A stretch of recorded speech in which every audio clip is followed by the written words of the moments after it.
language, Romeo and Juliet, by Barbara Mowat and Paul Werstein, editors of the Folgier Shakespeare Library editions. For many people today, reading Shakespeare's language can be a problem, but it is a problem. Reading Shakespeare's language, Romeo and Juliet, by Barbara Mowat and Paul Werstein, editors of the Folgier Shakespeare Library editions. For many people today, reading Shakespeare's language can be a problem, but it is a problem that can be solved.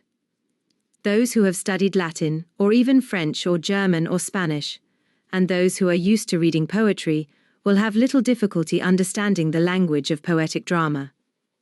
Others, however, need to develop the skills of untangling unusual sentence structures and of recognizing and understanding poetic compressions, omissions, and wordplay.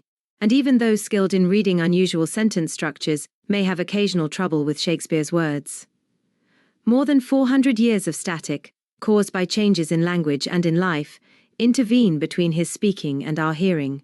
Most of his vocabulary is still in use, but a few of his words are no longer used, and many of his words now have meanings quite different from those they had in the 16th and 17th centuries. In the theatre, most of these difficulties are solved for us by actors who study the language and articulate it for us so that the essential meaning is heard, or, when combined with stage action, is at least felt. When we are reading on our own, we must do what each actor does, go over the lines, often with a dictionary close at hand, until the puzzles are solved and the lines yield up their poetry and the characters speak in words and phrases that are suddenly, rewarding, and wonderfully memorable. Shakespeare's words.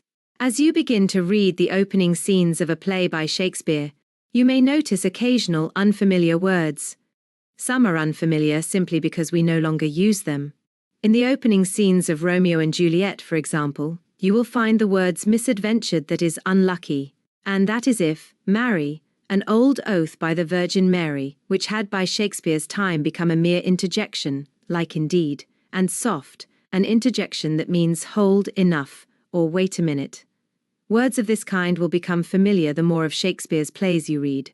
In Romeo and Juliet, as in all of Shakespeare's writing, more problematic are the words that we still use but that now have different meanings. In the opening scenes of Romeo and Juliet, for example, the word heavy has the meaning of sorrowful, the word envious is used where we would say malicious, sadly where we would use gravely or seriously, his where we would use its, happy where we would say fortunate, cousin where we would say kinsman, and still where we would say always. Such words too will become familiar as you continue to read Shakespeare's language. Some words are strange, not because of the static introduced by changes in language over the past centuries, but because these are words that Shakespeare uses to build a dramatic world that has its own space and time. Romeo and Juliet, for example, builds, in its opening scenes, a location that is characterized by specific customs and conflicts. The play creates this sense of place through references to civil blood, to maskers, to Lamestide, to bucklers, clubs, bills and partisans. Furthermore, Romeo and Juliet introduces us to a poetic language by means of which its characters shape their world. This is the language of love poetry, spread throughout Europe in the sonnets of the 14th century Italian poet Petrarch, which we hear in references to Dian's wit, to Aurora, to Petrarch himself, to Cupid's arrow, and love's weak childish bow. Gail Kernpaster's essay, A Modern Perspective, at the back of this edition of Romeo and Juliet, discusses the impact that the world of Petrarchan love poetry has on the life and death of the young lovers. These local references create the Verona that Juliet, Romeo, Mercutio, and their fellows and guardians inhabit. It will become increasingly familiar to you as you get further into the play. Shakespeare's sentences. In an English sentence, meaning is dependent on the place given each word. The dog bit the boy, and the boy bit the dog mean very different things, even though the individual words are the same. Because English places such importance on the positions of words in sentences, on the way words are arranged, unusual arrangements can puzzle a reader. Shakespeare frequently shifts his sentences away from normal English arrangements, often in order to create the rhythm he seeks, sometimes in order to use a line's poetic rhythm to emphasize a particular word, sometimes to give a character his or her own speech patterns, or to allow the character to speak in a special way. When we attend a good performance of the play, the actors will have worked out the sentence structures and will articulate the sentences so that the meaning is clear. When reading the play, we need to do as the actor does. That is, when puzzled by a character's speech, we check to see if words are being presented in an unusual sequence. Shakespeare often places the verb before the subject. For example, instead of he goes, we find goes he. In the opening scene of Romeo and Juliet, when Montague says, 1.1.140, away from light, steals home my heavy son. Instead of my son steals home, he is using such a construction. Benvolio does so as well when, at 1.1.11 he says, in the instant came, the fiery Tybalt, and at 1.2.89 to 90, when he says, at this same ancient feast of Capulets, sups the fair Rosaline. Such inversions rarely cause much confusion. More problematic is Shakespeare's frequent placing of the object before the subject and verb, for example. Instead of I hit him, we might find him I hit. Samson's line to Gregory, 1.129, me they shall feel, is an example of such an inversion. Montague's black and portentous, must this humour prove, 1.1.144, is a variant of such a construction, this time with the predicate adjectives black and portentous preceding the subject and verb. Paris uses a similar inversion when he says, at 1.2.4, of honourable reckoning are you both, where the normal order would be, you are both of honourable reckoning, as does Capulet at 1.2026 to 30.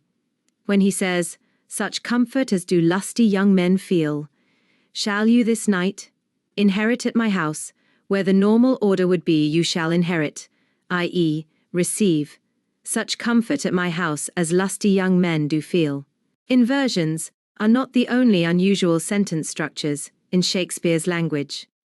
Often, in his sentences, words that would normally appear together are separated from each other. Again, this is often done to create a particular rhythm or to stress a particular word. Capulet's instruction to Paris, to like her most, whose merit most shall be, 1.2.31, separates the subject, merit, from its verb, shall be.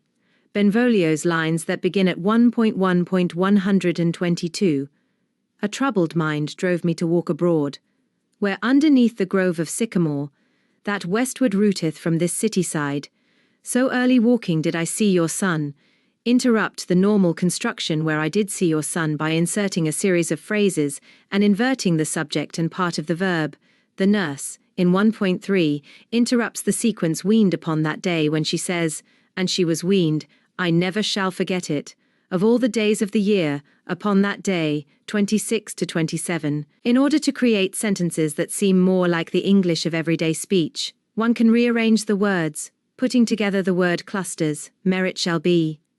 Where I did see, she was weaned upon that day, placing the remaining words in their more familiar order. The result will usually be an increase in clarity, but a loss of rhythm or a shift in emphasis. Locating and rearranging words that belong together is especially necessary in passages that separate subjects from verbs and verbs from objects, by long delaying or expanding interruptions. When the prince, at 1.91 to 93, says to the citizens of Verona, 3 civil brawls bred of an airy word, by thee, old Capulet, and Montague, have thrice disturbed the quiet of our streets, he uses such an interrupted construction. Romeo uses a similar construction when he says, at 4.113 to 16, my mind misgives, i.e., fears that, some consequence yet hanging in the stars, shall bitterly begin his fearful date, i.e., its dreadful term, with this night's revels. In some plays, Hamlet, for instance, long interrupted sentences play an important part in the play's language. In Romeo and Juliet, such constructions are rare, since the sentences in this play tend to be shorter than in most of Shakespeare's plays. Finally, in Romeo and Juliet, as in other of Shakespeare's plays, sentences are sometimes complicated not because of unusual structures or interruptions, but because Shakespeare omits words and parts of words that English sentences normally require. In conversation, we too often omit words. We say, heard from him yet, and our hero supplies the missing have you. Frequent reading of Shakespeare and of other poets trains us to supply such missing words. In plays written 10 years or so after Romeo and Juliet, Shakespeare uses omissions both of verbs and of nouns to great dramatic effect. In Romeo and Juliet, omissions are few and seem to result from the poet's wish to create regular iambic pentameter lines. At 1.1.107, for instance, Montague asks, "Were you by?" instead of "Were you nearby?" creating a rhythmically regular line. At 1.1.121, peered forth the golden window of the east, Benvolio, by omitting the word from, in the phrase forth from, again creates a regular rhythm. At 1.1.133, he omits the word one in the line, and gladly shunned. One, who gladly fled from me, and at 1.2.104, he omits the phrase that of, from the lines, let there be weighed, your lady's love against, that of some other maid. Shakespearean wordplay. Shakespeare plays with language so often and so variously that entire books are written on the topic. Here we will mention only two kinds of wordplay: puns and metaphors. A pun is a play on words that have more than one meaning. The opening scene of Romeo and Juliet begins with a whole series of puns. Move is used to mean provoke, and then in its more usual sense. And stand is used to mean take a stand and stand still, building to Gregory's conclusion that if thou art moved, thou runnest away. In these examples, the dialogue openly reminds us that the words move and stand have more than one meaning. In other places in this scene, as throughout the play, words are used so that the second meaning is implied but not spelled out. When, to take one of hundreds of examples, at one says to Romeo, Mercutio says to Romeo, borrow Cupid's wings, and soar with them above a common bound, the word bound has the primary meaning of a leap, but the meaning of a limit is also suggested. In the glosses to the text, puns of this sort are often indicated by numbered meanings, e.g., bound is glossed as 1. Leap, 2. Limit. Puns are so important in this play that a section of one very crucial scene, 3.5, is built around very serious punning, as Juliet, on the surface, expresses anger that Romeo has killed her cousin, while, with the same words, she expresses her grief at being separated from Romeo. Juliet, God pardon him, I do with all my heart, and yet no man like he doth grieve my heart. Lady Capulet, that is because the traitor murderer lives. Juliet, ay, madam, from the reach of these my hands, would none, but I might venge my cousin's death. 3. 5.8, 7-91. In these lines, the word grieve, for example, is heard by her mother as meaning incense with anger, but it also means afflict with longing. The word reach is heard by her mother as meaning grasp, but it also means touch. In all of Shakespeare's plays, but especially in Romeo and Juliet, one must stay alert to the sounds of words, and to the possibility of double meanings. A metaphor is a play on words, in which one object or idea is expressed as if it were something else, something with which it is said to share common features. For instance, when Romeo meets Juliet at the dance, and says, as he touches her hand, 5.104-05, if I profane with my unworthiest hand this holy shrine, and goes on to talk about their meeting, as if he were a pilgrim at the shrine of a saint. He is using metaphoric language. When he sees Juliet through her window and asks, what light through yonder window breaks, 2.22, he begins a series of metaphors, in which he tries to put into words how Juliet looks to him, like the sun, like stars, like a winged messenger of heaven. Metaphors are often used when the idea being conveyed is hard to express, and the speaker is thus given language that helps to carry the idea or the feeling to his or her listener, and to the audience. In Romeo's metaphors of Juliet as saint and Juliet as light, he uses metaphors from the poetic tradition that attempt to express the overpowering feelings that come with being in love. Implied stage action. Finally, in reading Shakespeare's plays, we should always remember that what we are reading is a performance script. The dialogue is written to be spoken by actors who, at the same time, are moving, gesturing, picking up objects, weeping, shaking their fists. Some stage action is described in what are called stage directions, some is suggested within the dialogue itself, We must learn to be alert to such signals as we stage the play in our imaginations. When, in the first scene of Romeo and Juliet, Tybalt says, "What, art thou drawn among these heartless hinds?